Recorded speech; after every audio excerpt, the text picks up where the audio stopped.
Bonjour, bienvenue dans cette vidéo. Donc première vidéo de l'année 2021. D'ailleurs, je vous souhaite à tous une bonne année 2021, meilleure en tout cas que 2020. Donc voilà, aujourd'hui, je vous retrouve pour le test du Poco M3. Donc j'étais parti en vacances, j'ai fait le déballage juste avant de partir.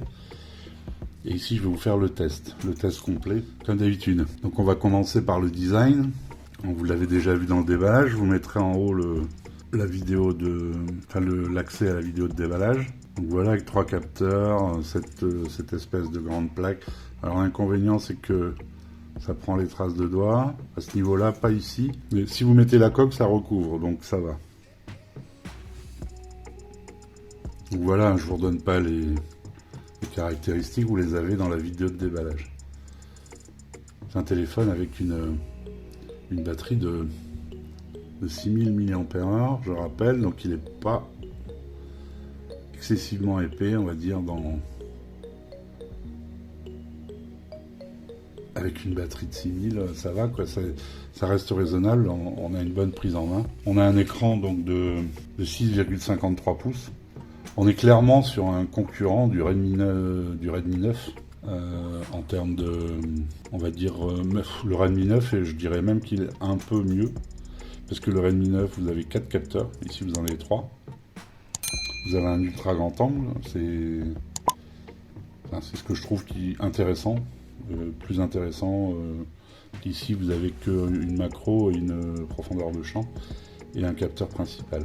Alors certes, c'est un capteur de 48 mégapixels, mais bon, je suis pas sûr que ça soit vachement au niveau des photos, tout ça, que ça soit excessivement supérieur. Donc voilà, le design, c'est subjectif, donc on va pas s'éterniser. On va passer à l'écran. Donc c'est un écran Full HD+ de 6,53, je viens de le dire. Un très bel écran, hein. Bon, à mon avis, c'est le même que le Redmi 9 aussi, l'écran. Hein. C'est un Full HD+, 400 cm².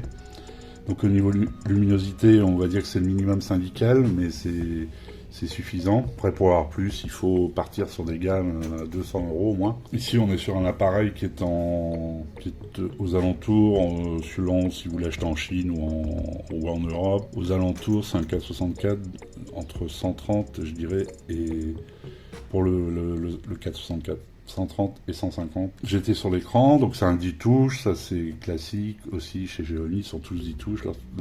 C'est un écran goutte d'eau, hein, comme le Redmi 9. Hein. Moi je suis sûr qu'ils ont pris les mêmes bases que le Redmi 9, hein, à part le socle qui est différent, mais c'est la même taille d'écran. Ils auraient tort de s'en priver, hein, ça fait des pièces en commun sur plusieurs modèles. Ce que je rappelle, Poco c'est Xiaomi, même si c'est plus ou moins indépendant, mais c'est toujours sous la houlette de Xiaomi. Donc qu'est-ce que je peux vous dire de plus sur l'écran? Bon, les couleurs, il est bien équilibré, les couleurs sont bien. C'est un bel écran.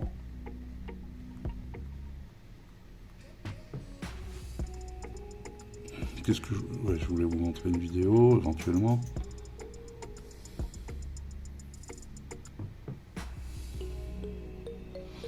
L'écran il est très bien. Donc pareil, on va pas s'éterniser. L'écran, il n'y a rien à dire. Tout va bien. Le hardware. Alors c'est là où ça pêche un peu. On est sur un Snapdragon 662, pas un foudre de guerre. On peut remarquer quelques latences des fois. Alors, est-ce que c'est le Snapdragon? Est-ce que c'est le Poco Launcher? Parce que vous avez un Poco Launcher là-dessus. J'ai remarqué ça. Alors, bon, là, c'est marrant, depuis tout à l'heure, je le ressens plus. À l'ouverture d'appli, tout ça, j'avais l'impression qu'il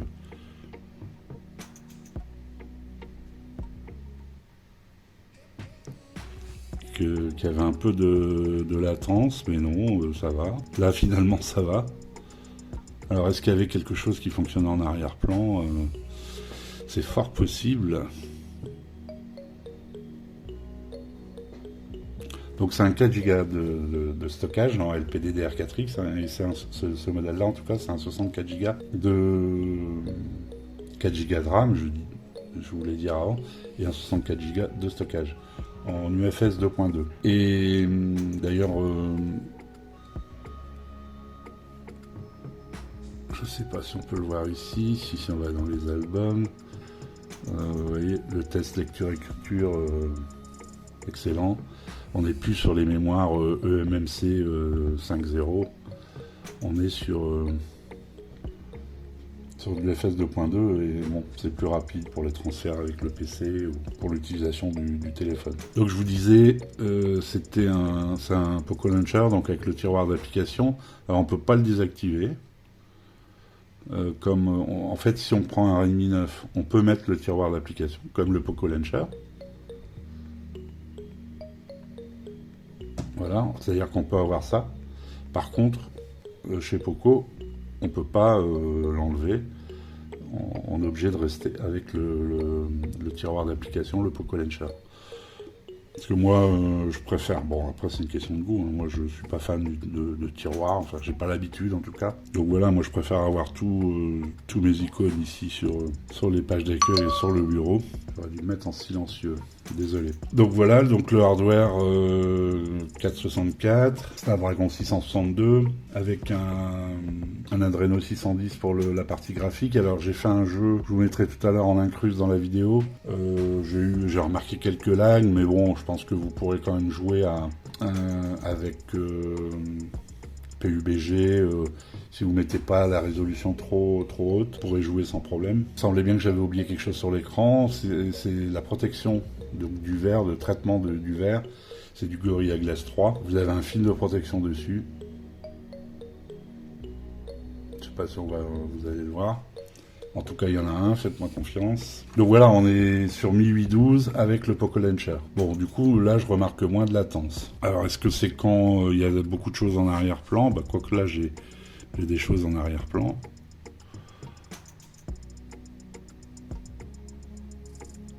Alors, est-ce qu'il était surchargé? Non, là, ça va, en fait. Hein.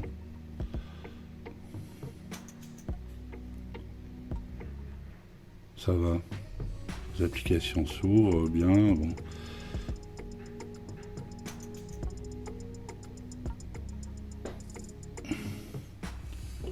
Ok, bon, ben... Je retire ce que j'ai dit. Est-ce que j'ai eu un moment dans les mains et qu'il y avait quelque chose qui se passait en arrière-plan? Je me souviens plus. Mais là, apparemment, c'est quand même bien fluide. Toutes mes applis sont installées. Hein. Toutes mes applis habituelles et puis en plus les applis de test. Donc vous pouvez remarquer qu'on a le clonage d'applications sur le Poco, qu'on n'a pas sur le Redmi Note 9, non le Redmi 9A et le Redmi 9C. Le lecteur d'empreintes fonctionne nickel. Le déverrouillage facial aussi. Très rapide. Pour le hardware, le software, bon, à part le tiroir, c'est MIUI et donc c'est les mêmes réglages. Vous ne serez pas perdu si vous connaissez Xiaomi et les gammes Xiaomi. Vous avez les mêmes réglages. Vous avez simplement les mêmes gestes, etc. Vous avez simplement ce tiroir d'application en plus. Donc voilà ce qu'on pouvait dire pour le hardware et le software. En connectivité, alors je vais passer à divers d'abord. Donc déjà, vous avez un double haut-parleur, un en bas, un en haut. Bon, vous avez l'infrarouge. Bon, ça c'est la connectivité normalement. Donc connectivité, vous avez toutes les bandes 4G pour la France, B20 et B28 comprises, USB-C, micro de double micro, hein, micro d'ambiance, l'infrarouge, je viens de le dire, vous avez la prise jack. Alors, pas de NFC sur ce modèle, et je pense pas que le modèle vendu en France ait la NFC non plus. Donc Wi-Fi 5, Bluetooth 5, je crois que j'ai rien oublié sur la connectivité. Possibilité de mettre 2 cartes SIM plus une carte mémoire, la VoLTE, les appels Wi-Fi, voilà, je crois que j'ai rien oublié. Si j'ai oublié quelque chose, dites-le moi en commentaire, je vous répondrai. Donc la batterie, vous avez une batterie de 6000 mAh, autant vous dire qu'au niveau autonomie, vous avez de quoi faire, vous avez de quoi tenir 2 jours sans problème. Un bon jour et demi, même si vous êtes un peu gourmand en jeu, etc. Mais en usage plus standard, c'est les 2 jours, voire plus. De plus, vous avez une charge réversible. Donc si vous avez un câble USB-C vers USB-C, vous pouvez charger le téléphone d'un copain, ou alors vous avez un petit cordon OTG et vous utilisez le câble de charge du copain. Vous pouvez lui donc recharger le téléphone. Donc quand vous avez une batterie de 6000, bon, pourquoi pas pour dépanner quelqu'un. Donc voilà la batterie. Alors le son, on va s'écouter un... J'ai pas l'habitude avec le tireur. On va s'écouter un peu de son.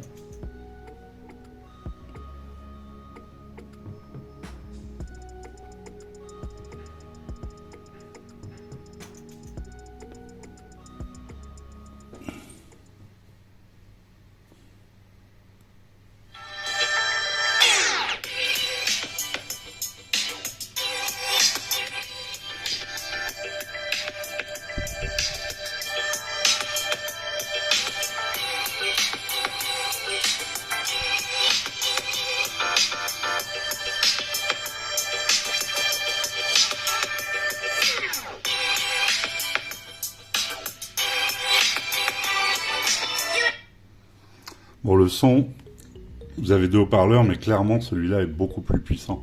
Donc celui-là va prendre la main. Alors, on entend du son ici. Donc ça reste quand même un double haut-parleur. Pour quand vous regardez un film, ça doit quand même être agréable. Pour la musique, bon, je pense pas que ce soit très important, mais peut-être pour de la vidéo. Ça doit être sympa. Alors, je suis pas sûr que ça soit de la stéréo. Hein. Je pense pas, je ne pense pas. C'est plutôt un double haut-parleur. On va regarder sur YouTube, tiens, si on a également son smartphone avec bien sûr ton compte et ça se connectera automatiquement à son smartphone aussi. Voilà. Et là vient le moment crucial. Alexa. Alexa. Ouais, on a bien le son sur les 2 haut-parleurs aussi. Les 8 petits trous, c'est des micros. Et en plus, je peux même configurer ta voix pour être mieux reconnue. Je vous invite à aller voir la chaîne de Tuki Wanki. J'ai des tests en high-tech. Excellent. Et oui, donc en gros, tu as tourné. Donc voilà pour ce qui est du son. Donc on va passer à la photo et à la vidéo. Alors pareil pour ceux qui connaissent les smartphones Xiaomi, on est sur le même logiciel. On est sur le même logiciel de photo. Donc voilà les options. Vous avez un mode nuit, mode 48 mégapixels. Parce que vous avez un capteur principal de 48 mégapixels. Bon, mode ralenti, panorama comme d'hab, quoi. Le mode portrait, photo, vidéo, pro. Alors en vidéo, vous allez jusqu'à... Voilà, 1080. Que ce soit pour l'avant ou pour l'arrière. En photo, vous avez l'AI, ici la prévisualisation. Toutes les options classique, il n'y a rien de plus, sinon je vous l'aurais signalé. Ici le mode pro, pour ceux qui connaissent un peu. Je vais vous mettre des photos et des vidéos que j'ai prises pendant mes vacances à la montagne. Et puis on se retrouve à la fin pour les plus et les moins.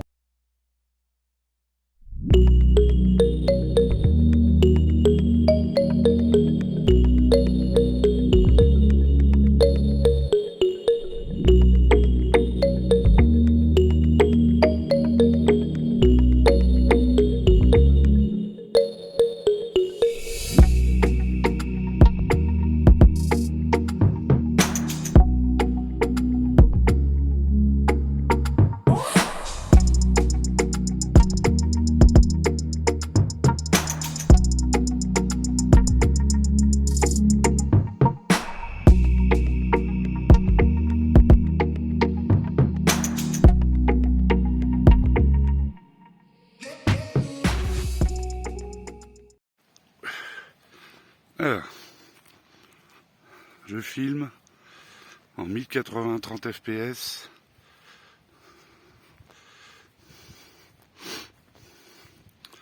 Je profite, je suis chez ma soeur à la montagne, il y a un peu de soleil, on a de la chance. On va aller voir. Ça doit cramer l'image. Alors je marche. Stabilisation. Ça devrait pas être terrible.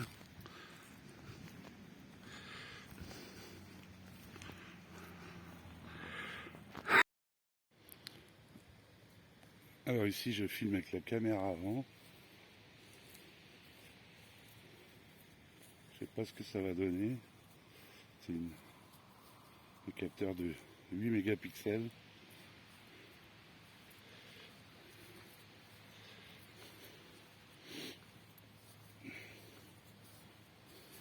En vidéo, on va voir ce que ça donne en autofocus.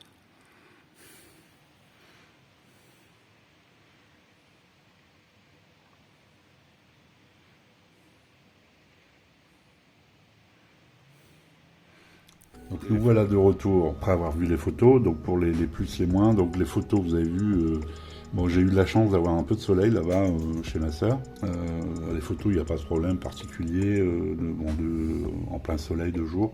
La vidéo c'est pas stabilisé, c'est pas très stabilisé, hein, c'est pas tellement... Donc ça c'est dommage parce que, enfin c'est peut-être le processeur, je sais pas si c'est le processeur qui est pas assez puissant pour accepter une stabilisation numérique, mais bon c'est dommage. Mais ça reste un appareil à 150 € on va dire. Il faut bien qu'il y ait des différences entre les appareils à 150 et 200 €, sinon tout le monde achèterait cela. Tout à l'heure je vous parlais de lag, de latence que je ne remarque plus maintenant en tournant la vidéo, donc je l'avais mis dans les moins, mais du coup je retire ce que j'ai dit.